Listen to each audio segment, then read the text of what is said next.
ഞാൻ സാധാരണക്കാരനാണ്, സാധാരണ ഒരു കർഷകനാണ്. ഞാൻ ഒരു വീടുണ്ട്, എനിക്ക് സാമാന്യ ഭേദപ്പെട്ട ഒരു വീടുണ്ട്. നല്ല വീടാണ് പക്ഷെ സലീം. അതെ, ഒരു വീടുണ്ട്. എനിക്ക് ഈ അസുഖം പിടിച്ച് വീട്ടിലിരിക്കാനൊന്നും ഒരു താല്പര്യമില്ല. സിനിമ അഭിനയിക്കാൻ തന്നെയാണ്. അതെ, അതെ. പക്ഷെ ചെയ്തിട്ടിരിക്കണ മറ്റതാണ്, ഏത് അസുഖം പിടിച്ച് കെടുക്കല്. എല്ലാ കള്ളുകുടി ഇതൊക്കെ നിർത്തി എന്ന് പറഞ്ഞു. നോ കള്ളുകുടി. ഞാൻ വീടുവിലി നീ അറിഞ്ഞില്ലേ, കാരണം ഒരു മരുന്ന് കേൾക്കണില്ല. അപ്പൊ ഡോക്ടർ പറഞ്ഞ് ചെയ്യാവുന്നതൊക്കെ ചെയ്തിട്ടുണ്ട്. അങ്ങനെ ഇത് നിർത്തിയപ്പോ എഴുന്നേറ്റ് നിൽക്കാൻ പറ്റുന്നുണ്ട്.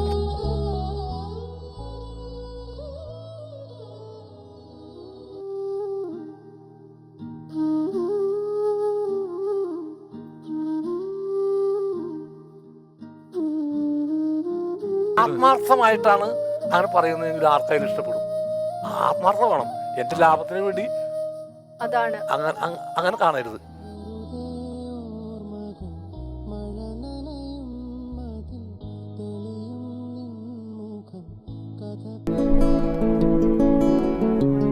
എല്ലാവരുടെ ഉള്ളിൽ ഒരു സലീം കുമാർ ഫാൻ ഉണ്ട്, ഒരു ആരാധനയുണ്ട്. ടിൻചേട്ടാ ഇപ്പം എത്ര വലിയ ആർട്ടിസ്റ്റ് ആണെങ്കിലും ഇപ്പൊ കുഞ്ഞു പിള്ളേരാണെങ്കിലും ആരാധനയല്ല, എനിക്ക് റെസ്പെക്ട്, ബഹുമാനമാണ്. ഏറ്റവും കൂടുതൽ സലീം ഏട്ടന്റെ ഏത് ക്യാരക്ടറാണ് ടിനിച്ചേട്ടൻ ഏറ്റവും പേഴ്സണലി ഇഷ്ടം? എനിക്ക് എല്ലാം ഇഷ്ടം. എന്നാൽ ഒരെണ്ണം സ്പെസിഫിക്കലി ഞാനൊന്ന് പറയാൻ പറഞ്ഞു. ഒരുപാടുണ്ട്, എന്നാലും ഒരെണ്ണം. എനിക്ക് അച്ഛനുറങ്ങാത്ത വീടാണ്. അച്ഛനിറങ്ങാത്ത ഇപ്പൊ ആദാമിന്റെ മകൻ അബു, കോമഡി ക്യാരക്ടേഴ്സ് വേറെ രസം ഇതില്. പക്ഷെ അച്ഛനുറങ്ങാത്ത വീട് ഞാൻ ഭയങ്കരമായിട്ട്, കാരണം സലിയപ്പന്റെ തൊട്ട് മുമ്പിലോ പിമ്പിലോ ഇരുന്നിട്ട് ഞാൻ പടം കണ്ടത്, മുമ്പിലിരുന്ന് കണ്ടത്. അപ്പൊ അത് വേറൊരു ഏരിയയിലേക്ക് നമ്മള് ഈ ഞെട്ടിക്കുക എന്ന് പറഞ്ഞാൽ അതൊക്കെയാണ്. ഈ കലാകാരൻ എപ്പോഴും ഞെട്ടിക്കണം, വെടിക്കെട്ടുകാരൻ്റെ പോലെ ഇരിക്കണം എന്ന് പറയുന്നത്. കാരണം വെറുതെ ഇങ്ങനെ പോയിട്ട് കാര്യമില്ല. കോമഡി റോൾസിൽ കാരണം CID മൂസയാലും കല്യാണരാമൻ ഇങ്ങനെ അയ്യോ, അത് അങ്ങനെ ഒരെണ്ണം പറയുന്നത് ഏറ്റവും വലിയ ദ്രോഹമാണ്. എന്നാലും നമുക്കിപ്പോ ചിലപ്പോ ഈ ഡിപ്രഷൻ ഒക്കെ വരുമ്പോൾ നമ്മൾ വെറുതെ ഇരുന്നിങ്ങനെ, എനിക്ക് അതൊന്നും അല്ല ഇഷ്ടം. സലീം കുമാറിനോട് സംസാരിക്കുന്നത്, സലിയപ്പനോട് സംസാരിക്കുന്നത്. ഇപ്പൊ ഈ അടുത്തുണ്ടായ ഒരു, ഞാൻ പറയും, സ്പോണ്ടേനിയസ് കോമഡി ഉണ്ട്. അത് ഇന്ന് ഞാൻ ഷെയർ ചെയ്ത് ഒരു സ്ഥലത്ത്. ഇതൊന്നും പുറത്തു വരില്ല, ഇങ്ങനെയുള്ള സ്ഥലത്ത് പറഞ്ഞാൽ കുഴപ്പമില്ലല്ലോ. അത് ഞാൻ ഔഷധ സസ്യങ്ങളുടെ ഒരു ചെറിയൊരു കൃഷി നടത്തുന്നുണ്ട്. എല്ലാവരും ഇപ്പൊ സലിയപ്പൻ നെല്ലിന്റെ നടത്തുന്നുണ്ട്, പലതരം ചെമ്മീൻ കൃഷി അങ്ങനെയൊക്കെ നടത്തുന്നുണ്ട്. അപ്പം ഞാൻ ഔഷധ സസ്യം, അതായത് ആർക്കും പരിചയമില്ലാത്ത, അപ്പോൾ സലിയപ്പൻ എന്നെ വിളിച്ചിട്ട് പറഞ്ഞിട്ട് നീ ഔഷധ കൃഷിയൊക്കെ നടത്തുന്നുണ്ട്, അതിൻ്റെ ഇലയൊക്കെ തിന്നുമ്പോൾ ഒന്ന് സൂക്ഷിക്കണം കേട്ടാന്ന് പറഞ്ഞ്. അപ്പോൾ ഓരോ അനുഭവങ്ങൾ വെച്ചിട്ടായിരിക്കും. ഞാനപ്പോൾ പറഞ്ഞ്, അല്ല, പുതിയ തലമുറക്ക് പരിചയപ്പെടുത്തുകയും ചെയ്യാം. നമുക്കിപ്പോൾ വയറുവേദന തലവേദനയൊക്കെ വരികയാണെങ്കിൽ ഇത് അരച്ച് കലക്കി കൊടുത്തു കഴിഞ്ഞാൽ മാറുമല്ലോ. അതിന് നീ എന്തിനാണ് ഇത്രയും കഷ്ടപ്പെടുന്നത്? കാരണം ഒരു ചെടി കൊണ്ടൊന്ന് വെച്ച് അതിൽ വെള്ളമൊഴിച്ച് വളമൊക്കെ ഇട്ട് ഇത്രയും വലുതാക്കിയിട്ട് വയറുവേദന മാറ്റണതിന് വരെ ഒരു മരുന്ന് തുടങ്ങിയ പോരെയെന്ന്. പിന്നെ ഞാൻ ആലോചിച്ചത്, എന്തിനാ ഞാൻ ഇത്ര കഷ്ടപ്പെടുന്നത്? അടുത്തുള്ള ഇത് കഴിച്ചാൽ ഉറപ്പില്ലല്ലോ ഇത് എന്താന്നുള്ളത്. എന്തറിയുമോ, അപ്പൊ ഇത് നമുക്ക് അത് പറയാ, ഓരോ ചെടിയുടെ ഇലകളും ഓരോ സ്റ്റിറോയിഡുകളാണ്. ചുമ്മാ ഓരോ സ്റ്റിറോയിഡാ. ഇപ്പൊ തുളസി നല്ലതാണെന്ന് പറഞ്ഞിട്ട് അതങ്ങനെ വാരി തിന്നിട്ടുണ്ടെങ്കിൽ വലിയ കുഴപ്പമാണ്. കണക്കില്ലല്ലോ. അങ്ങനെ ആരെങ്കിലും സലീമേട്ടൻ അറിയോ? അതായത് 100,000 പേര് അറിയാം. അല്ല, നമ്മുടെ ഈ സർക്കിളിൽ ആരെങ്കിലും ഉണ്ട് അതായത് എന്തെങ്കിലും നല്ലതാണെന്ന് കേട്ടിട്ട് അമിതമായിട്ട് കഴിക്കാം? പിന്നെ അതെല്ലാവരും അത് തന്നെയാണ്, ഒരാളെന്നല്ല, എല്ലാവരും. അതിന്റെ രാവിലെ അതിന്റെ വെള്ളം, ഉച്ചക്ക് അതിന്റെ വെള്ളം, വൈകുന്നേരം അതിന്റെ വെള്ളം കഴിക്കാൻ വെച്ചാല് ഇതിനെല്ലാത്തിനും കണക്കെന്നൊരു സംഭവം പറഞ്ഞിട്ടുണ്ട്. ഇതിൽ നിന്ന് തന്നെയാണ് ഇംഗ്ലീഷ് മരുന്ന് നടക്കണത്. ഈ തുളസിന്നും അതിൽ നിന്നൊക്കെ തന്നെയാണ് ഇംഗ്ലീഷ് മരുന്ന് നടക്കുന്നത്. അതിന് വേറെ ഇംഗ്ലീഷ് മരുന്നൊക്കെ വേറെ സ്ഥലമുണ്ടാ? ഒന്നുമില്ല. അപ്പൊ ഇംഗ്ലീഷ് മരുന്നും ഈ ആയുർവേദിക്കും മരുന്നും തമ്മിൽ വ്യത്യാസങ്ങളൊന്നുമില്ല. ഇതൊക്കെ ഉണ്ടാക്കുന്ന ഇതിൽ തന്നെയാണ്. അല്ല, സലീമേട്ടനുമായിട്ടേ ഈ ചില സീനിൽ പറഞ്ഞിട്ടുണ്ട്, കല്യാണരാമനിലൊക്കെ ദിലീപേട്ടൻ തന്നെ കൂടെ നിന്നിട്ട് അങ്ങ് ചിരിച്ചു പോകുന്നു. കൂടെ നിൽക്കുന്ന ആർട്ടിസ്റ്റുകൾക്ക് പിടിച്ചു വയ്ക്കാൻ പറ്റില്ലെന്ന്. കാരണം ഈ പറഞ്ഞ ടേക്കിൽ പല സംഭവങ്ങളും കാണിക്കുക. അങ്ങനെ ഏതെങ്കിലും ഒരു ഞാനൊരു സിനിമയുടെ പുറത്തുള്ള കാര്യങ്ങളാണ് ഞാൻ ഏറ്റവും ആസ്വദിക്കുന്നത്. ഇപ്പൊ ഞാൻ ഇപ്പൊ ഷർട്ട് ഞാൻ തേക്കാറുണ്ട് സ്വന്തമായിട്ട്. ഇപ്പൊ തേച്ച് കൊണ്ടുവരാറുണ്ട്, എന്നാലും ഒരു പ്രാവശ്യം കൂടി തേക്കണം. മറ്റേത് കാശ് കൊടുത്തു കൊണ്ടുവന്നാലും ചുളുങ്ങി കിടക്കും. തേക്കുമ്പോൾ എല്ലാ ദിവസവും ഞാൻ സലിയപ്പന് ഓർക്കും. വെറുതെ പറയുന്നില്ല. ഇപ്പൊ ഞാൻ തേച്ച് ഈ ഷർട്ട് ഞാൻ സ്വന്തം തേച്ച് വന്നത്. അതായത് നമ്മുടെ ആദ്യത്തെ പുളിയറക്കോണത്തുള്ള സ്ഥലം അറിയാലോ, അത്രയും വലിയൊരു കോമഡി ഞാൻ ലൈഫിൽ എന്ന് പറഞ്ഞാൽ ഓരോരുത്തർക്കും ഓരോന്നാണ് ഞാൻ ആസ്വദിച്ചത്. അത് ഞാൻ ഓർത്ത് ഇപ്പോഴും ചിരിക്കാറുണ്ട്. ഞങ്ങൾ ഒരു കോമഡി പ്രോഗ്രാം ചെയ്യാണ്. ആ സമയത്ത് സലിയപ്പൻ്റെ നേതൃത്വത്തിൽ ഇടയ്ക്ക് ഓരോന്ന് ചെയ്യുള്ളൂ, അത് ഭയങ്കര ഹിറ്റുമായിരിക്കും. അപ്പോൾ ഈ പ്രതിമകൾ ആക്രമിച്ചുകൊണ്ടിരിക്കുക നാട്ടിൽ. ശ്രീനാരായണ ഗുരുവിൻ്റെ പ്രതിമേനെ ആക്രമിക്കുന്നു. അപ്പോൾ അതിനെ വെച്ചിട്ടൊരു കോമഡി, അതായത് പ്രതിമകളെല്ലാവരും ചേർന്നിട്ട് സെക്രട്ടേറിയറ്റിൻ്റെ മുമ്പിൽ സമരം നടത്തുന്നു. അപ്പോൾ വിവേകാനന്ദൻ, ഞാൻ അംബേദ്കർ ആയിരുന്നു വന്നത്. അങ്ങനെ ഓരോരുത്തർ ഓരോ പ്രതിമകളായിട്ട് ഫുൾ ചെളി തേക്കണം കേട്ടോ. അണ്ടർവെയർ മാർച്ച് വിട്ടിട്ട് ഫുള്ള് ചെളി തേക്കണം. ആ സമയത്ത് വയറ്റിൽ വല്ലതും പോകണ്ടേ, അപ്പൊ പിന്നെ ചെളിയാണെങ്കിലും തിന്നും നമ്മള്. അപ്പൊ സൈനൻ എന്ന് പറഞ്ഞാൽ ഞങ്ങളങ്ങനെ കുറച്ച് പേരുണ്ട്. അപ്പൊ ഞങ്ങളിങ്ങനെ പ്രതിമയായിട്ട് നിന്നിട്ട് മുദ്രാവാക്യങ്ങളാണ്, ഞങ്ങളിലൊന്നിനെ തൊട്ട് കളിച്ചാൽ ഞങ്ങളിൽ പ്രതിമകളാണ് മഹാത്മാഗാന്ധി. അപ്പൊ ഇതിനു ശേഷം വേറെ ഇല്ല അടിയിലിടാൻ നമുക്ക്. ഇത് ചിന്തിച്ചില്ല, സ്ക്രിപ്റ്റ് എഴുതി കഴിഞ്ഞപ്പോ രണ്ടാമത് തിരിച്ചു വരുമ്പോ വേറെ സെറ്റ് അങ്ങനെ ഷഡ്ഡി അത് തന്നെയാണ് പറയേണ്ടത്. പുള്ളിക്കാര് കറക്റ്റ് ആയിട്ട് പറഞ്ഞാൽ ഇത്തിരി സ്റ്റാൻഡേർഡ് ആക്കാൻ നോക്കുക. അപ്പോ നമ്മളൊക്കെ ഇത് ഉണക്കി, പല സ്ഥലത്തും ഉണക്കി. അപ്പൊ നമ്മുടെ മോഹൻ ചേട്ടൻ ഇരിക്കുന്ന മേക്കപ്പ് റൂം അറിയാലോ, അവിടെ നിന്ന് ഭയങ്കര പുക വരിക. പുള്ളി ചെന്നപ്പോ സൈനൻ എന്താ ചെയ്തെന്ന് പറഞ്ഞാല് ഈ നനഞ്ഞ ഷഡ്ഡിയില്ലേ തേപ്പൂട്ടി വെച്ച് ഈ ദോശയൊക്കെ ചുടണ പോലെ പൊക്കെ ഇങ്ങനെ വന്നോണ്ടിരിക്കുക. അപ്പം മോഹൻ ചേട്ടൻ വന്ന് തലയെ കൈ കൊടുത്തിരിക്കുകയാണ്. ഇത് ആരാണ് ഈ സലീം കുമാറിനൊപ്പം വന്നേക്കണെന്ന് ചോദിച്ചു. സലിയപ്പം വന്നിട്ടൊരു സാധനം പറഞ്ഞു അവിടെ നിന്നിട്ട്, എടാ ഇത്രയും കാലം യേശുദാസിന്റെ ഒക്കെ ജുബ്ബ തേക്കണ തേപ്പൂട്ടി എന്നാണ് പറഞ്ഞുകൊണ്ടിരുന്നത്, ഇനി ഇന്ന് മുതൽ സൈനന്റെ ഷഡ്ഡി തേച്ച തേപ്പൂട്ടി എന്നറിയപ്പെടും. ഇപ്പോഴും മോഹൻ ചേട്ടൻ എന്നെ കാണുമ്പോ ചോദിക്കും, ഈ സൈനൻ എന്ന് പറഞ്ഞ ആള് ഇപ്പൊ എവിടെയുണ്ട്? ഞാൻ പറഞ്ഞ ആള് സജീവമാണ്, ഇപ്പോഴും തേക്കാറുണ്ട് പുള്ളി. അതുകൊണ്ട് ഓരോ ഷർട്ട് തേക്കുമ്പോഴും ഞാൻ ആലോചിക്കുന്ന കോമഡി. നിങ്ങളെല്ലാരും എന്നാ ചെയ്തു? ഞാനൊക്കെ ഓടിച്ചിട്ട് ഇങ്ങനെ ഓടി ഇട്ടോണ്ട് ഓടി. ഞാൻ കണ്ടിട്ടുണ്ട് ദാസേട്ടന്റെ ജുബ്ബ തേക്കണ വീട്ടിൽ. അതാണ് പെട്ടെന്ന് ദാസേട്ടന്റെ അല്ലേട്ടാ പുള്ളി ഇത് ചെയ്തെടുത്തു, റെഡിയാക്കി. നിങ്ങളെല്ലാരും അതെങ്ങനെ മാനേജ് ചെയ്തു? എന്താണ് ഈ പറയണത്? ഇനി ഇതിപ്പോ അന്നത്തെ കാര്യമൊക്കെ എടുത്തിട്ട് അത് എങ്ങനെ ഉണക്കണമെന്ന് ഞാൻ പറഞ്ഞ് പ്രാക്ടിക്കലാക്കി പറഞ്ഞുതരാം. കുറച്ചു നേരം ശരീരത്ത് എന്ത് തണുത്തത് ഇട്ടാലും ഉണങ്ങി കിട്ടും. അങ്ങനെ അതെ അതെ. പക്ഷെ ഇവൻ എന്താ പെട്ടെന്ന് ഉണക്കി എടുക്കാൻ വേണ്ടിട്ട് പുള്ളി അങ്ങ് ഭയങ്കര ഓവറായിട്ട്. അത് ശരിക്കും ഞാൻ പറയും, തട്ടുകടയിൽ മറ്റേ ഇങ്ങനെ വെള്ളം തെളിക്കരുത്, സൗണ്ടും റൂമല്ലേ, വലിയ റൂമല്ലേ AC റൂം. ഇതുവരെ പുറത്ത് പറയാത്ത ഒന്ന് രണ്ട് കാര്യങ്ങൾ ഞാൻ പുറത്ത് പറഞ്ഞത് മറ്റൊന്നുമല്ല. ഞാൻ എല്ലാ ദിവസം സലിയപ്പന്റെ ആസ്വദിക്കുന്ന കാര്യമാണ്. തേക്കാൻ നേരത്തെ ഇങ്ങനെ വെള്ളം തിളക്കും. അപ്പൊ ഞാൻ സൈനനും ഓർക്കും, സലിയപ്പം പറഞ്ഞത് ഓർക്കും. അപ്പൊ ഇന്ന് ഞാൻ അതുകൊണ്ട് ഓടിയെത്തിയത് അതുകൊണ്ടാണ്. വേറെ ഏതെങ്കിലും ഇതുപോലെ ഒരു റിയൽ ലൈഫിൽ നിന്ന് സലീം കുമാർ എന്ന ആക്ടറിന്റെ ഒരു സ്പോണ്ടേനിറ്റി അത് ഒരുപാടുണ്ടെന്ന്. ഇപ്പൊ നമ്മള് എലൈറ്റ് ഹോട്ടലിൽ വെച്ചിട്ട് ഒരു സംഭവം ഉണ്ടായിരുന്നു. അതും ഇതൊക്കെ പറയാമോ പറയും, ഞാൻ എന്തായാലും പറഞ്ഞ ഒന്നില്ലെങ്കിൽ എയറിൽ കയറും അല്ലെങ്കിൽ വയറിൽ കയറും, എന്തെങ്കിലും ഒന്ന് സംഭവിക്കും. ഇതിന്റെ ഇടയിൽ ഉണ്ടാവാറില്ല, മീനൊക്കെ കിട്ടുന്നാണല്ലോ, കുഴപ്പമില്ല. എലൈറ്റ് ഹോട്ടലിൽ നമ്മൾ കാസറ്റ് വർക്കൊക്കെ നടക്കുമ്പോൾ ഞങ്ങളെല്ലാം കൂടി ഒന്ന് കൂടണമല്ലോ, മദ്യപിക്കാൻ വേണ്ടിയിട്ടുണ്ട്. അന്ന് എല്ലാവരും മദ്യപാനമൊക്കെ ഉണ്ടായിരുന്നു. അപ്പോൾ സാലു കുറ്റനാട് എന്ന് പറഞ്ഞ ഒരാള് നമ്മുടെ കൂടെ വന്നപ്പോൾ, നമ്മുടെ ഗ്യാങ്ങിലുള്ള ആളല്ല, സലീം കുമാർ പറഞ്ഞ് പുള്ളിനെ ഒഴിവാക്കാൻ വേണ്ടി, പുള്ളി കേൾക്കുമ്പോൾ വിഷമിക്കരുത് കേട്ടോ, കാരണം ഇത് തമാശയായിട്ട് എടുക്കണം, പഴയ കാല തമാശകളായിട്ട്. സലീം പറഞ്ഞ് ഞാൻ വയലൻ്റ് ആയതുപോലെ കാണിക്കും, അപ്പം നിങ്ങളൊക്കെ ഓടി റൂമിലേക്ക് പോകണം. അപ്പം സാലു കുറ്റനാട് ഒഴിഞ്ഞു പോവും, അത് കഴിഞ്ഞിട്ട് നമുക്ക് കൂടാന്ന് പറഞ്ഞു. അപ്പം ഇതൊന്നും പുറത്തു പറയാൻ പാടില്ലാത്തതാണ്, എന്നാലും എന്നെ വിളിച്ചാൽ ഇതാണ് പ്രശ്നം, ഞാൻ ഉള്ളതൊക്കെ പറയും. അപ്പം അങ്ങനെ ഞങ്ങൾ സലിയപ്പൻ അങ്ങനെ എന്നിട്ട് വയലൻ്റ് ആവാണ്, ഷിയാസ് ഒച്ചയുണ്ടാക്കുന്നു, എല്ലാവരും മുറിയിലേക്ക് പോയി. ഞാൻ ഇവരൊക്കെ പിന്നിലാണ് നിൽക്കുന്നത്, ഇവരൊക്കെ പിന്നാലെ വന്നിട്ടുള്ള ആളാണ്. എല്ലാവരും പോയി കഴിഞ്ഞപ്പോൾ സാലു കുറ്റനാട് പറഞ്ഞത്, എല്ലാവരും പോയി, രക്ഷപ്പെട്ട്, ഇനി നമുക്ക് കൂടാന്ന്.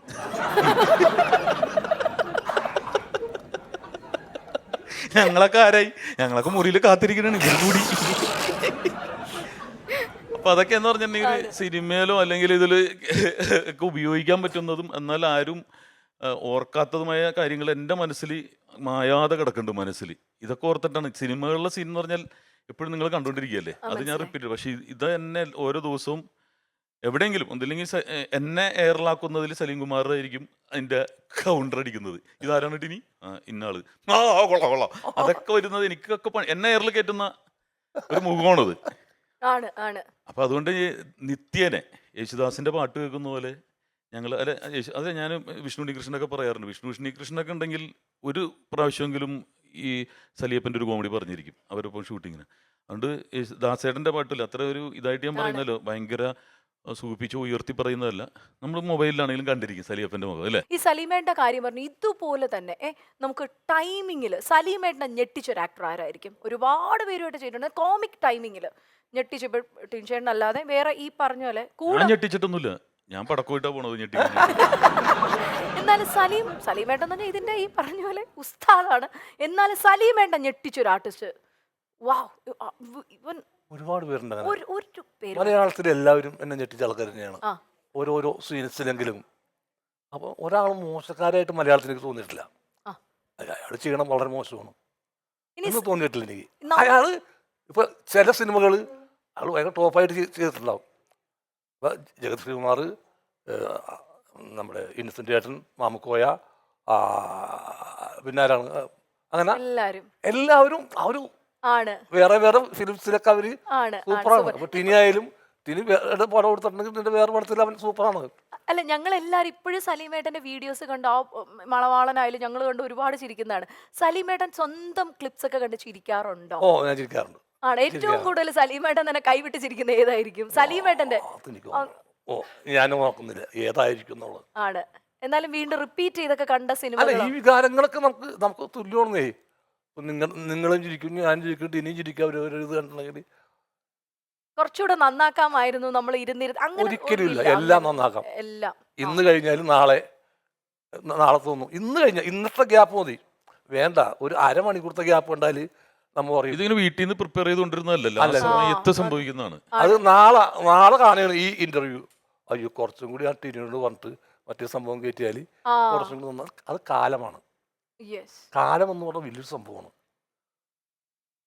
അപ്പം നമുക്ക് തോന്നിക്കൊണ്ടേയിരിക്കും നന്നാക്കാമായിരുന്നു, ഇതിലും നന്നാക്കാമായിരുന്നു. കാരണം കാലത്തിന് വേണ്ട സാധനങ്ങളൊക്കെ വന്നുകൊണ്ടിരിക്കും, വേറെ വേറെ പുതിയ സാധനങ്ങൾ. ഇപ്പോൾ പഴയ സിനിമ എന്ന് വെച്ചാൽ മൊബൈൽ ഫോണില്ലെന്ന്. അപ്പോൾ അന്നത്തെ ആ സിനിമ കണ്ട് നമുക്ക് തോന്നിയാണ് അതിന് മൊബൈൽ ഫോൺ ഉണ്ടായിരുന്നെങ്കിൽ ഭയങ്കര രസമായിരുന്നു എന്ന് തോന്നുന്നതാണ്. അന്ന് മൊബൈൽ ഫോണില്ല. അപ്പോൾ കാലം ഓരോരോ സംഭവങ്ങളിങ്ങനെ മാറ്റാൻ പ്രേരിപ്പിച്ചുകൊണ്ടിരിക്കും. ആണ്. നമ്മളിപ്പം ഡയറ്റിന്റെ കാര്യമൊക്കെ പറഞ്ഞുകൊണ്ടിരിക്കുകയായിരുന്നു. ടിനിച്ചേട്ടാ, പുകവലി നിർത്തിയിട്ട് 3 മാസമായി, തൊട്ടിട്ടേ ഇല്ലാന്ന്. ലോകത്തിലെ 8ാമത്തെ അല്ലെങ്കിൽ 9ാമത്തെ അത്ഭുതമാണ്. കാരണം എന്റെ ഓർമ്മ വെച്ചത് കാലം മുതൽ. കാരണം ഫസ്റ്റ് എന്നെ ശാരിക എന്ന് പറഞ്ഞൊരു ട്രൂപ്പിലേക്ക് വിളിക്കാനാണ് വീട്ടിലേക്ക് വന്നത്. അപ്പോൾ എൻ്റെ വീട്ടിൽ വന്നു പോയി.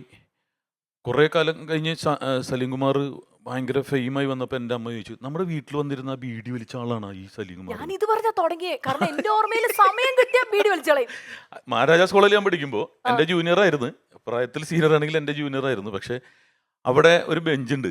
സലിയപ്പൻ എത്തിയെന്ന് അറിയുന്നത് ഞാൻ ദൂരെ നിന്ന് കാണുമ്പോൾ അവിടെ പോകെ ഇങ്ങനെ പോകണ്ടാവും. സലിയപ്പൻ എത്തിയാണ്. ഒരു വൈകുന്നേരം ഒരു 3-4 മണിയാകുമ്പോൾ എത്താറുണ്ട്. അപ്പൊ അന്ന് മുതൽ കണ്ടുകൊണ്ടിരിക്കുന്നതാണ്. നിർത്തിന്ന് 3 മാസമായി. ഡോക്ടേഴ്സ് പറഞ്ഞു ഇനി തുടരുതെന്ന്. ഇനി തുടരുത് ഇല്ല. പള്ളിയിലച്ഛൻ്റെ കയ്യിൽ കുരിശ് കാണുന്ന പോലെയാണ് thank you so much. Thank you. കാരണം സലീമേട്ടനാന്ന് പറഞ്ഞപ്പോ ഓടി വന്ന ഒരാളാണ്. നമുക്കറിയാം ഇവരൊക്കെ ഉള്ളൂ. എനിക്ക് അല്ലല്ല, ഓടി വരണ്ടേ, അത് നമ്മുടെ ഒരു ഇതാണ്, പ്രിവിലേജ്. നമ്മള് ഒരുപാട് സ്നേഹങ്ങൾ കൊടുത്ത് തളിച്ചിട്ടേക്കാണ്. ഒരു ആവശ്യം പറഞ്ഞിട്ട്, ഇപ്പൊ എന്റെ ഒരു ആവശ്യം പറഞ്ഞിട്ട് വിളിച്ചാലും നമ്മൾ ഓടിയെത്തും, അതിൽ യാതൊരു സംശയമില്ല.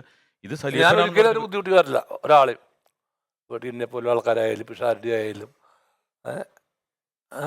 അവർക്ക് വേണ്ട പ്രോത്സാഹനമല്ല, എന്നെ കൊണ്ടായ പ്രോത്സാഹനം. അല്ല, നമ്മളൊക്കെ വളർന്നു വന്നിരിക്കുന്ന എന്ന് പറഞ്ഞിട്ടുണ്ടെങ്കിൽ ശരിക്കും പഠിച്ചേക്കണത് ഒരു ഗുരുസ്ഥാനീയനായിട്ട് കാണുന്ന ഒരു വ്യക്തി തന്നെയാണ്. എങ്ങനെയാണ് ഹ്യൂമർ ചെയ്യേണ്ടത്, വെറുതെ തെന്നി വീണുകൊണ്ട് കാര്യമില്ല എന്നുള്ളതും ചിന്തിക്കാനും കാരണക്കാരൻ എന്ന് പറഞ്ഞിട്ടുണ്ടെങ്കിൽ ഇത് തന്നെയാണ്. കാരണം ഒരുപാട് സ്റ്റേജസിൽ നമ്മൾ പ്രോഗ്രാമിന് പോയിട്ടുണ്ട്. പിന്നെ പച്ചയായിട്ടുള്ളൊരു മനുഷ്യൻ, പറയാണ്ട് പോയ കാര്യങ്ങളാണ് പറഞ്ഞത്. കാരണം മമ്മൂക്കയുടെ ഒക്കെ മുമ്പിൽ ഇരുന്നിട്ട് പട്ടാളം എന്ന് പറഞ്ഞ സിനിമ നടക്കുമ്പോൾ ഞാനിങ്ങനെ നിൽക്കുകയാണ്, മമ്മൂക്കയും സലിയപ്പനും കൂടി ഇങ്ങനെ എന്തും തുറന്നു പറയും. ഞാൻ ചോദിച്ചു, ഈ സലിയപ്പ ഇങ്ങനെയൊക്കെ പറയാമോ, നിനക്കല്ലേ സിനിമാ സ്വപ്നങ്ങളൊക്കെ ഉള്ളത്, എനിക്ക് അങ്ങനെ വലിയ സ്വപ്നമൊന്നുമില്ല എന്ന് പറഞ്ഞു. അത്രക്ക് ഫ്രീഡം എടുക്കുന്നു. അങ്ങനെ ഫ്രീഡം ഉള്ള 1-2 പേരിൽ ഒന്ന് ഇന്നസെന്റ് ഏട്ടനാണ്. എന്തും പറയാനുള്ളൊരു സ്വാതന്ത്ര്യ ലൈസൻസ്, അതുപോലെ തന്നെ സലിയപ്പനുണ്ട്, അത് ആ ഒരു ലൈസൻസ് ഉണ്ട്.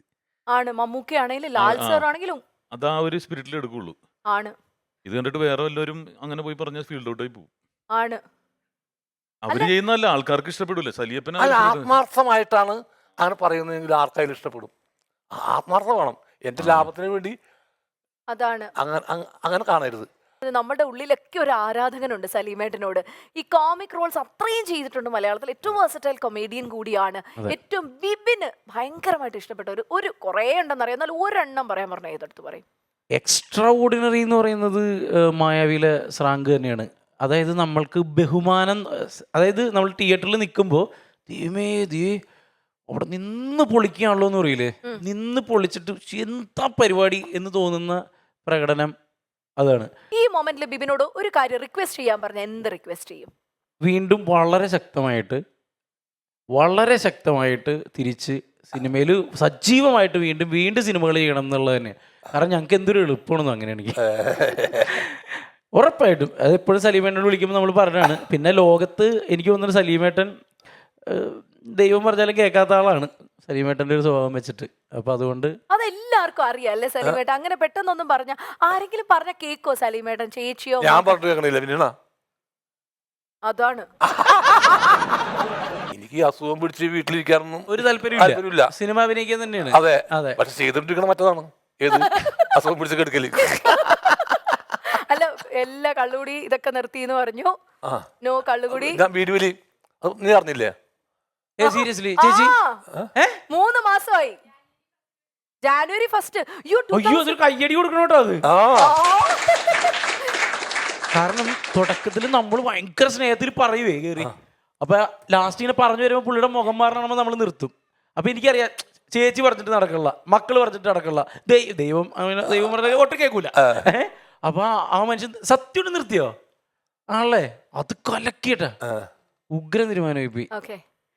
കാരണം ഒരു മരുന്ന് കേൾക്കണില്ല. അതിപ്പോ എന്റെ കുറ്റമാണോ? അല്ല, എന്റെ കുറ്റം തന്നെയാണ്.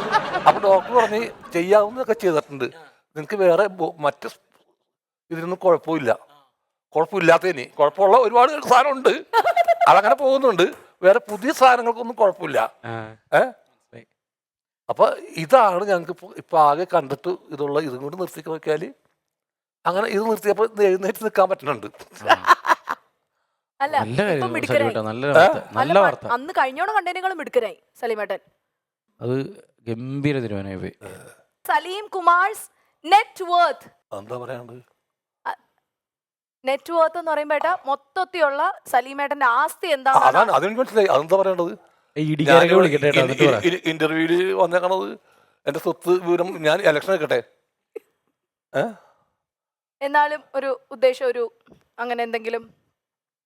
അങ്ങനെ എന്ത് ഒന്നുമില്ലെന്നേ. ഞെട്ടുവരിക ഒന്നുമില്ല എനിക്ക്. മണി മാനേജ്മെന്റ് ചെയ്യാറുണ്ടോ സലീമേട്ടൻ? അതായത് ഇത്രയും, കാരണം അത്രയും പടങ്ങൾ അഭിനയിച്ച ഒരാളാണ്. ഇല്ല അങ്ങനെ ഒന്നുമില്ല. ഞാൻ സാധാരണക്കാരനാണ്, സാധാരണ ഒരു കർഷകനാണ്. ഞാൻ ഒരു വീടുണ്ട്, എനിക്ക് സമാനഭേദപ്പെട്ട ഒരു വീടുണ്ട്. നല്ല വീടാണ്. അതെ, ഒരു വീടുണ്ട്. അതിനുശേഷം ഒരു സാധാരണക്കാരനാണ് ഞാൻ. ഞാൻ വലിയ കോടീശ്വരനൊന്നുമല്ല. മണി വർത്ത് എന്നൊക്കെ പറഞ്ഞ അവിടെ എന്താണ് നെറ്റ് വർത്ത്, മണി നെറ്റ് വർത്ത് ഒക്കെ എന്നൊക്കെ പറഞ്ഞാൽ അത് സംസാരിക്കാനുള്ള യോഗ്യത പോലും എനിക്കില്ല. സാധാരണ മനുഷ്യനാണ് ഞാൻ. എന്നാലും സലീമേട്ടൻ എന്ന് പറയുമ്പോ വേറെ ഏറ്റവും ചേച്ചിക്ക് ഇഷ്ടമുള്ളൊരു കാര്യം എന്താണ്? കാരണം സലീമേട്ടൻ അത്രയും എല്ലാവരുമായിട്ട് വളരെ ആക്റ്റീവായിട്ട് ഇരിക്കുന്ന ഒരാളാണ്. എനിക്ക് സലീമിനെ കുറിച്ച് പറഞ്ഞാൽ ഇഷ്ടം മാത്രമേ ഉള്ളൂ. ഞാൻ സിലോകുമാറിൻ്റെ വീട്ടിൽ വരെ പോയിട്ടുണ്ട്, വീട്ടിലും പോയിട്ടുണ്ട്. ഒരു ഫംഗ്ഷനോ കാര്യമോ ഒന്നും ഉണ്ടായിട്ടല്ല. സലീംകുമാർ അവിടെയാണെന്ന് ഓർക്കണുണ്ടോ? ഒരു ദിവസം സലീംകുമാർ ഉണ്ടായിരുന്നു അവിടെ. വീട് കാണാൻ വേണ്ടി തന്നെ പോയി. കാരണം എനിക്ക് അത്രയ്ക്കും ഇഷ്ടമാണ്. പിന്നെ എപ്പോഴാണെങ്കിലും ശരി, ഞാൻ എവിടെയെങ്കിലും ഞങ്ങൾ വെച്ച് കാണും. എപ്പോൾ കണ്ടാലും ശരി, ഒരു മുഖം തിരിച്ചിട്ടില്ല ഇന്ന് ഈ സമയം വരെ എൻ്റെ അടുത്ത്. ആ ചതിക്കാത്ത ചന്തുവിൽ എന്തെങ്കിലും മറക്കാനാവാത്തൊരു ഇതുണ്ടായിരുന്നോ സലീമേട്ടാ? ചതിക്കാത്ത മറക്കാറൊന്നുമില്ല. വിനീത് ഞാനായിട്ട് അല്ല, ആ വേഷം കെട്ടി അമേരിക്കയിൽ ഞങ്ങൾ മമ്മൂക്കട ഷോ പോയിരുന്നു. വളരെ നിസ്സാര പേരുണ്ടായുള്ളൂ. മമ്മൂക്ക, വിനീത്, ദിവ്യ ഉണ്ണി, അങ്ങനെ വളരെ നിസ്സാര പേരുണ്ടായുള്ളൂ. വേണുഗോപാൽ, അങ്ങനെ സ്കിറ്റ് കളിക്കുമ്പോൾ ഇവൻ ചിരിക്കും എപ്പോഴും. ഞാൻ വരുമ്പോ ചിരിച്ചിട്ടാണ് ഒരു ഡയലോഗ് പറയണ. സലീമന്റെ കാട് മുഴുവൻ ചിരി തുടങ്ങും. അപ്പൊ ഞാൻ അച്ഛനായിട്ടാണ്, ഇവൻ മകനായിട്ടാണ്. ഒടുക്കത്തെ ചിരിയാണ് ഇവൻ തുടങ്ങുമ്പോ തന്നെ. അങ്ങനെ വേറെ ആരെങ്കിലും ഉണ്ടോ സലീമേട്ടനെ കാണുമ്പോ ചിരി കൺട്രോൾ ചെയ്യാൻ പറ്റാത്ത? കൺട്രോൾ ചെയ്യാൻ പറ്റാത്ത ഓഡിയൻസ് നോക്കിയിട്ടില്ലേ? സലീമേട്ടൻ എന്താ പറഞ്ഞു? അങ്ങനെ ഈ സ്റ്റേജിന്റെ കാര്യം പറയുമ്പോഴേ സലീമേട്ടൻ ഒത്തിരി സ്റ്റേജ് ഷോസ് ചെയ്തിട്ടുള്ള ഒരാളാണ്. സ്റ്റേജിൽ മറക്കാനകത്ത് അധികം ഷെയർ ചെയ്യാത്ത ഏതെങ്കിലും ഒരു ഇൻസിഡന്റ് ഉണ്ടോ? എല്ലാം ഷെയർ ചെയ്ത് പോയി. ആണല്ലേ? ഇല്ല, ഞാൻ നോക്കിയൊന്നുമില്ല പോകുന്ന സമയത്ത്. നോക്കി ഷെയർ ചെയ്യാൻ വല്ല ഉണ്ടാന്ന് ഒന്നുമില്ലെന്ന് പറഞ്ഞു. എന്തായാലും ലീല ചേച്ചി ഒരുപാട് സന്തോഷമുണ്ട്. കാര്യം സലീമേട്ടൻ ഇങ്ങനെ ഒരു സ്പെഷ്യൽ ഡേയിൽ മൈൽ സ്റ്റോൺ മേക്കേഴ്സിന് ഓൾറെഡി ഞങ്ങളുടെ ചാക്കോച്ചന്റെ ഇവന്റിലൊക്കെ വന്ന് ചാക്കോച്ചനൊക്കെ ഭയങ്കര ആട്ടലൊക്കെ ആയിരുന്നു. എന്നെ ആട്ടൂലേ? ആണോ? ഞാനും ആട്ടും. അതപ്പോ ഒരു സ്റ്റെപ്പ് മുന്നേ നിൽക്കായ ആട്ടാ. അതുകൊണ്ട് ഞാൻ ഇവിടെ കുറച്ചു. അയ്യോ സത്യം കേട്ടോ ചേച്ചി ഇത്ര അച്ചടക്കത്തോടെ എനിക്ക് തോന്നുന്നു ഇരിക്കുന്ന സലീമേന്റെ അടുത്താ. എന്താ അറിയാമോ, ആട്ടെന്ന് വെച്ചാൽ ചേട്ടനോട് പറയും, ചേച്ചി ആ പടത്തിൽ ചാക്കോച്ചന്റെ വീട്ടിൽ ആ വേഷം ചെയ്തേ ഇതിന്മേ തൊടുങ്ങുള്ളൂ. പുലിവൽ കല്യാണത്തിൽ എന്നോട് ഞാനായിട്ടുള്ള വേഷം ചെയ്യാൻ പറഞ്ഞാൽ അത് അപ്പൊ തന്നെ ഇവിടെ പെണ്ണുങ്ങൾ കുളിക്കാൻ പെട. അതേപോലെ ഒരുപാട് മൂവ്മെന്റ്സ് ഇട്ട് വെച്ചിട്ടുണ്ട്. നമുക്ക് വന്നാലും ഏതെങ്കിലും പടത്തിന് ഉണ്ടാവും. അതെന്ത് ചേച്ചി ചേച്ചി എന്നാലും ഒന്ന് വെറുതെ ക്യാമറ നോക്കി ഒന്ന് ആട്ടി എന്തെങ്കിലും പറയാവോ? എടി ക്യാമറ എണ്ണ വരും. അല്ല കോച്ചിയുടെ ആ പരിപാടിക്ക് ഞാൻ ആട്ടി പറഞ്ഞയച്ചതാ സ്റ്റേജിൽ നിന്ന്. പിന്നെ ഇതിവിടെ വന്നിരുന്നത് ഞാൻ അറിഞ്ഞു. പക്ഷെ സീരിയസ്ലി ഞാൻ പറയാം, എത്രയോ ഷോയ്ക്ക് ഞാൻ ചേച്ചീനെ കണ്ടിട്ടുണ്ട് ഇത്രയും മാനവും മര്യാദയായിട്ട് ഒരു പൂച്ചക്കുട്ടിയെ പോലെ വന്നിരിക്കണത് ഈ ഒരേ പരിപാടിക്ക്. ഇല്ലെങ്കിൽ എന്നെ കണ്ടുടനെ സ്റ്റേജിൽ കയറി ചേച്ചി എന്തെങ്കിലുമൊക്കെ പറയും. ഇന്ന് മലയാളി മങ്കയായിട്ട് ഈ മലയാളി മങ്കയെ പറ്റി എന്താ പറയാ? തറവാട്ടുകാർ കണ്ട തിരിച്ചറിയുന്നുള്ളതാണ്. അത് തന്നെ. അത് ഉത്തരം എപ്പ കിട്ടിയെന്ന് ചോദിച്ചാൽ മതി മോളെ. ഉരുളയ്ക്ക് ഉപ്പേരി കൊടുക്കും പോലെ എന്റെ മോൻ തന്നിരിക്കും. അല്ല ഇന്ന് പ്രൊഡ്യൂസർ ഇവിടെ നിന്ന് ഭയങ്കര ഡിമാൻഡ് ആയിരുന്നു ചേച്ചി ഇങ്ങനെ സുന്ദരിയായിട്ട് അണിഞ്ഞൊരുങ്ങി ഒരു മലയാളത്തെ ടച്ചിലെത്തണം. അതുകൊണ്ടാണോ? ഏത് പ്രൊഡ്യൂസർ? ഇവിടത്തെ ഞങ്ങളുടെ പ്രൊഡ്യൂസർ എന്നോട് പറഞ്ഞു. എന്നോട് തുണി എടുക്കാണ്ട് വന്നാൽ അത്രയും നല്ലതെന്നാ പറഞ്ഞത്. അങ്ങനെ പറയാ? എനിക്കറിയില്ല. അല്ല എന്നോട് തുണിയുടെ കാര്യമൊന്നും പറഞ്ഞില്ല. ഇനി അത് പറയാനായതുകൊണ്ടാണോ പറയാഞ്ഞെന്ന് ഞാൻ ആലോചിക്കുന്നത്. പറയും തോന്നില്ല. അല്ല അല്ല ഇപ്പോഴത്തെ ഫാഷനിൽ വല്ല നിക്കറൊക്കെ ഇട്ട് എടി തുണി ഉടുക്കാണ്ടെന്ന് പറഞ്ഞാല് തുണി അഴിച്ചിട്ട് വരാന്നാണോ അർത്ഥം? അല്ല നിക്കറൊക്കെ ഇല്ലേ സലിമ? നമ്മള് എന്തോ ഒരേ ആൾക്കാർ നമ്മൾ തന്നെ നോക്കിക്കാണും. തുണി ഉടുക്കാതെ തുണി ഇല്ലാതെ ഏതായാലും ശരിപ്പാ. അങ്ങനെയല്ല. ഇനിയിപ്പൊ ഞാൻ എങ്ങനെ ഇതൊക്കെ ഇട്ടല്ലേ വരുന്നത്? ചിലപ്പോ ചുരിദാറൊക്കെ ഇടും. ഇനിയിപ്പൊ അവര് ഞാനൊരു ഇത്രക്കെട്ടുള്ളതിനൊക്കെ എന്താ പറയാ? ഇങ്ങോട്ട് നോക്ക്. ഇവിടേക്ക് ഇവിടം വരെ ഇറക്കമുള്ളതൊക്കെ ഇട്ട് വരുന്നതിന് എന്താ പറയാ? അത് vogue style. Vogue style. Narayana Swamy എഴുതി പഠിക്കണം, എഴുതി പഠിക്കണം. അല്ല എന്നാലും ചേച്ചി ആ കീറിയ ഇപ്പോഴത്തെ ട്രെൻഡ് അറിയില്ലേ സലീമേട്ട? ഫുൾ ഊട്ടയായ ജീൻസും ഷർട്ടും ആണ് എല്ലാരും ഇടുന്നത്. അതൊക്കെ സലീമേട്ടിന് ഇഷ്ടമാണോ? അതൊക്കെ അല്ല അതൊക്കെ ഇടാണ്ടിരിക്കാൻ വേണ്ടിയാണ് നമ്മള് പണിക്ക് പോണതും അല്ലേ? എന്നെ കീറി ഷർട്ട് ഇടിക്കല്ലേ ഭഗവാനെ, അല്ലേ? സത്യമായിട്ട് ജോലിക്ക് പോകുന്നത് കഷ്ടപ്പെട്ടാണ്. കുഞ്ഞി കൂട്ടിയ തുണിയൊന്നും ഇടാൻ കഴിയിട്ട് അവനവന്റെ ദേഹം പകുതി കാണുന്നത് ഇടരുത് അല്ലല്ലേ? കീറി പറഞ്ഞ ഡ്രസ്സുകൾ ഇടിക്കല്ലേ ദൈവമേ എന്നുണ്ട്. പക്ഷേ അതാണ് ഇപ്പോഴത്തെ ട്രെൻഡ്, ഫുള്ള് കീറിയത്. പിടിച്ചേ കുണ്ടിമ ഇങ്ങനെ പിടിച്ചിട്ട് രണ്ടടി കൊടുക്കുക. അതെ. അല്ല ഏട്ടാ ഇപ്പൊ അതുപോലെ വേറൊരു ട്രെൻഡ് ഉണ്ട്, ലോ വേസ്റ്റ് ജീൻസ് ഉണ്ട്, കണ്ടിട്ടുണ്ടോ? ഈ ഏറ്റവും താഴ്ത്തി ഇടത്തുള്ളൂ, അതായത് നമ്മുടെ ആ ബാക്കി എല്ലാം കാണുന്ന രീതിയിൽ. അതിനോട് എന്താണ് സലീമേട്ടന്റെ ഒരു വ്യൂ പോയിന്റ് എന്താണ്? അതെ, ഇത് ചില ഇവിടെ ഇല്ലേ ഇങ്ങനെ ഈ ഫ്ലോറ് അതിന്റെ ഇടക്ക് കുത്തിപ്പൊളിഞ്ഞ പോലത്തെ ഒരു ഇത് കാണാൻ പറ്റും. അങ്ങനെ അല്ലേ? ഞാൻ എന്താ പറയണ, അങ്ങനെ കാണുന്ന ഇഷ്ടമല്ല സലീമേട്ടൻ, വലിയ താല്പര്യമില്ല. പ്രിയങ്ക ഭയങ്കരമായിട്ട് ഓടിയൊരു ഒരു സംഭവമാണ് അല്ലെ ആ പെണ്ണ് കാണല്. അസാധ്യമായിട്ട് പുലിവാൽ കല്യാണത്തില് അത് കാണാത്ത മലയാളികൾ ഉണ്ടാവൂല. ലോക മലയാളികൾ ആ സീൻ കാണാത്ത ആളുകളുണ്ടാവൂല. എന്നെ ഏത് സ്ഥലത്ത് ചെന്നാലും പേര് നീലാംബരി, അതാണ് എല്ലാവരും ഒന്നായിട്ട് ആ ഒരു ഇത് മാത്രം. അതാണ് ചായ കൊണ്ട് വന്നേ. ഞാൻ ഒരിക്കലും അന്ന് ചെയ്തതിന്റെ 10-11 സംഭവമുള്ള വെറുതെ ഒന്ന് ഞാൻ പറഞ്ഞു, എനിക്ക് അത് വേണമെങ്കിൽ എല്ലാം വേണം. എനിക്ക് മനസ്സിലായി. പേര് വെച്ചാലും അത് ചോദിക്കാം. ഒന്ന് വെറുതെ ഒന്ന് ഓർമ്മ. ഞങ്ങൾ രണ്ടുപേരും മാത്രമല്ലേ ഉള്ളൂ. അത് നന്ദു ഉണ്ട്, ജയസൂര്യ ഉണ്ട്, അനീഫ്ക ഉണ്ട്, അത്ര പേരില്ലേ? അതെനിക്ക് ഒരിക്കലും കിട്ടാൻ പോണില്ല. ആണോ? എനിക്ക് ഒരിക്കലും കിട്ടാം. എന്നല്ലേ പ്രിയശിഷി? ഓയ്യോ, അല്ല ആ സീൻ ഭയങ്കര രസമാണത്. അതൊക്കെ എഴുതി ഉണ്ടാക്കിയതാണ് കേട്ടോ. അന്ന് അന്നേരത്ത് വന്ന സംഭവമാണ്, അന്നേരം ചെയ്തത്. വന്നു, പേര് ചോദിച്ചു, നീലാംബരി എന്ന് പറഞ്ഞു. എന്താ ജോലി എന്ന് വെച്ചപ്പോ അമ്മയെ സഹായിക്കലാന്ന് പറഞ്ഞു. ഒഴിവ് സമയം കിട്ടാറോ എനിക്ക് അതൊക്കെ ഉള്ളതാണ്. സീനുണ്ട് അതിനിടയ്ക്ക് ഇടയ്ക്കുള്ള സംഭവമാണല്ലോ. ആ സംഭവം ഞങ്ങളുടെ സംഭവങ്ങളല്ല, പ്രിയങ്കയുടെ സംഭവം ഉള്ളത് തന്നെയാണ്, സീനുള്ളതാണ്. ചേട്ടന്റെ ചിരിയൊക്കെ ചേട്ടൻ അല്ല എനിക്ക് തോന്നുന്നു ചേച്ചി സലീമേട്ടായിട്ടൊക്കെ വർക്ക് ചെയ്യുമ്പോ എങ്ങനെയാണ് ശരിക്കും? നമ്മളൊന്ന് പിടിച്ചു നിൽക്കാൻ ഒന്ന് കഷ്ടപ്പെടുവോ? അല്ല, അങ്ങനെ ഞങ്ങൾ അങ്ങനെ ഒന്നും ഇല്ലല്ലോ, വേറൊരു ലൈനിലാണ്. ഭയങ്കര സീൻ ഒരു- ചെയ്യുമ്പോ അല്ലേ നമ്മള് അതാ എല്ലാരും കൂടെ ഉള്ള സീനാവുമ്പോ എൻജോയ് അത് ചെയ്ത് എൻജോയ്മെന്റിനാണത്. പുലിവൽക്കല്ലും ലാസ്റ്റ് സീനൊക്കെ നമ്മള് ക്ലൈമാക്സ് തന്നെ കെട്ടിക്കൊണ്ടിരുന്നല്ലേ, അതെ അതെ. അതൊക്കെ ഭയങ്കരമായിട്ട് എൻജോയ് ചെയ്ത സീൻസ് ആണ് നമ്മുടെ അതൊക്കെ. അങ്ങനെ ബുദ്ധിമുട്ട് ആ ലൈനിലല്ലോ നമ്മൾ കാണാറ്. ആണ് ഇങ്ങനെയാണ് നന്നാകാൻ പോണത്, ഞാനാണ് നന്നാകാൻ പോണത്. ഒരു മത്സര ബുദ്ധിയോടുകൂടി ഒന്നുമല്ല, എന്റർടൈൻമെന്റ് തന്നെയായിട്ടാണ് നമ്മളത് ചെയ്യണത്. അപ്പൊ അതിൽ നമ്മളും കൂടി ഭാഗമാവുന്നു. അതാണ്.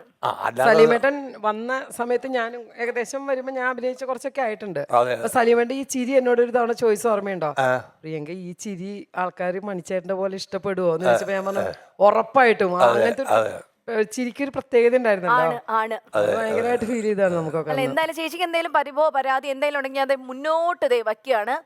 എനിക്കോ? നമ്മള് മധുരാജ ചെയ്യുമ്പോ എനിക്ക് പരിഭവം ഒന്നും ഇല്ല അല്ലേ, നമ്മള് മധുരാജയിലെ ലാസ്റ്റ് ചെയ്തത്. അപ്പൊ ആകെ ഒരു പരിഭവം ഉണ്ടായിരുന്ന ഇത് മാത്രമേ ഉള്ളൂ, അത് ഞാൻ എപ്പോഴും പറയാറുണ്ട്. അത് നിർത്തി ഞങ്ങള്. വാ നിർത്തിയാ? എന്റെ ദൈവമേ, ഇത് നല്ലൊരു ന്യൂസ് അല്ലേ ഇത്. ഈ വരുന്നവര് മൊത്തം സലീമേട്ട കണ്ടില്ലേ? എനിക്കിവിടെ ലോക പ്രേക്ഷകർ അത് നിർത്താൻ കാത്തിരിക്കുകയായിരുന്നു. അതെ, മധുരാജയ്ക്ക് ഞാൻ ഓർമ്മയുണ്ടോ, ഞാൻ ആകെ പറഞ്ഞ ഒറ്റ കാര്യമുള്ളൂ, സലീമേട്ട ഇത് വേണ്ട സലീമേട്ട. കുറേ നടക്കുമായിരുന്നു, ഒത്തിരി വലിയൊരു തന്നെ അറിവ്. മധുരാജ് ശരിക്കും പറഞ്ഞാൽ മമ്മൂക്കയും സലീമേട്ടും ഭയങ്കര ക്ലോസ് രണ്ടുപേരും. ഇവരിങ്ങനെ ഓരോ തമാശയും പറയുമ്പോൾ നമ്മളിതിങ്ങനെ കേട്ട് ആസ്വദിച്ച് ഇങ്ങനെ ഇരിക്കും.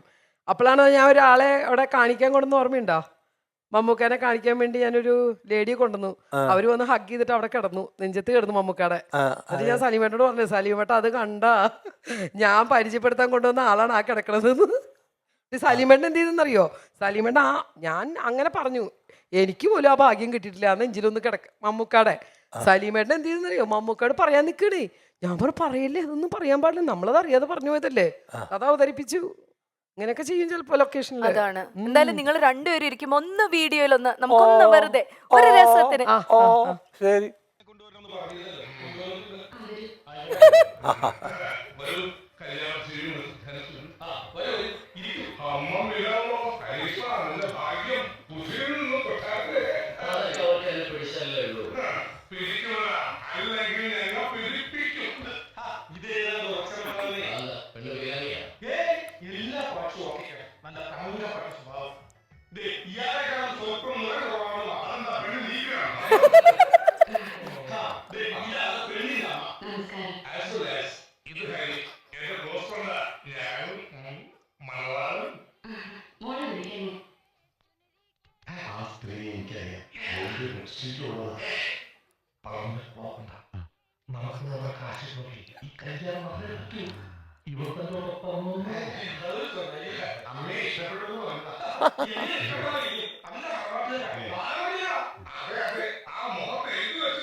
മോഹം കണ്ട ഒരു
അത് ആസ്വദിച്ച് കാണുന്ന ചിരിവന്റെ ഇതാണ്. അയ്യോ, അതിൽ പെട്ടെന്ന് ആ സിനിമയിലെ സലീമേട്ട ആ സീൻ തുടങ്ങിയപ്പോ കണ്ടായിരുന്നു വേറൊരു ഭാഷയൊക്കെ തട്ടിപ്പിന്റെ ഭാഷകളേ, കാരണം എങ്ങനെയെങ്കിലും ഓക്കെ കിട്ടണം ഇയാൾക്ക്. ആ ഒരു സാധനം ചേച്ചി എന്താ നീലാംബരി, ആ സാധനം മാത്രം ഒന്ന് ചുമ്മാ ഒന്ന് നിനക്ക് എന്തിനാടി അത് കാണാനായിട്ടോ. ചോദിച്ചോട്ടെ, പ്രിയങ്കൊക്കെ വേണ്ടിയാ ചോദിക്കണേ. എന്താ പേര്? നീലാംബരി. നല്ല പേര്. എന്ത് ചെയ്യുന്നു? എന്ത് ചെയ്യുന്നു? അമ്മയെ സഹായിക്കുന്നു. ഓ ഓ ഓ ഒഴിവ് സമയങ്ങൾ എങ്ങനെ സ്പെൻഡ് ചെയ്യുന്നു? ഒഴിവ് സമയങ്ങൾ എങ്ങനെ സ്പെൻഡ് ചെയ്യുന്നു? ഒഴിവ് സമയം കിട്ടാറില്ല. അയ്യോടാ, അയ്യോ സീരിയസ്ലി കേട്ടോ, എപ്പിക് സീനാണ്. ഈ കൾട്ട് എന്നൊക്കെ പറയില്ല, അങ്ങനെ ഒരു സിനിമയാണ് പുലിവാൽ കല്യാണം. അയ്യോ സീരിയസ്ലി. നമ്മളിപ്പോ കുറെ നേരം കൊണ്ട് കുഴപ്പിക്കണല്ലേ? ഒരു കാര്യം മീരക്ക് ഇട്ട് കൊടുത്താലോ? മീരൊന്ന് എന്തേലും ഒന്ന് പറയട്ടെ. നമ്മളെ കുറെ ചോദിക്കണില്ലേ? ഞാൻ മീരോട് ഒരു വാക്ക് വെച്ച് മീര ഒരു 5 പ്രാവശ്യം അടുപ്പിച്ച് പറയാം. എന്റെ പൊന്നെ ചേച്ചി, നമ്മള് കുറെ നേരം കൊണ്ട് മീര പറഞ്ഞത് മുഴുവൻ കേട്ട് നമ്മളിങ്ങനെ അല്ലേ? എന്നാ മീരയ്ക്കും വേണ്ട ഇങ്ങനെ ഇടയ്ക്കൊരു ഒരു പണി പറയട്ടെ. മുണ്ടിൽ ചെളി പുരളരുത്. ഒരു 5 പ്രാവശ്യം അടുപ്പിച്ച് പറഞ്ഞാൽ മതി. മുണ്ടിൽ ചെളി പുളർ. ഞാൻ പുളരാൻ പറഞ്ഞിട്ടില്ല, ഇത് പുലർച്ചേന് പോയി. മുണ്ടിൽ ചെളി പുളരരുതല്ലോ. അല്ല, പുരളരുത്. പുരളരുത്. മുണ്ടിൽ ചെളി പുരളരുത്. മുണ്ടിൽ ചെളി പുരളരുത്. മുണ്ടിൽ ചെളി പുരളരുത്. മുണ്ടിൽ ചെളി പുരളരുത്. മുണ്ടിൽ ചെളി പുരളരുത്. ഇന്ന് രാത്രി ചെന്നാലും പുലരരുത് കേറി ഒരു ചെറിയ നമുക്ക് കിട്ടിക്കഴിഞ്ഞാൽ എന്തായാലും ചേച്ചി ഭയങ്കര സന്തോഷമുണ്ട്.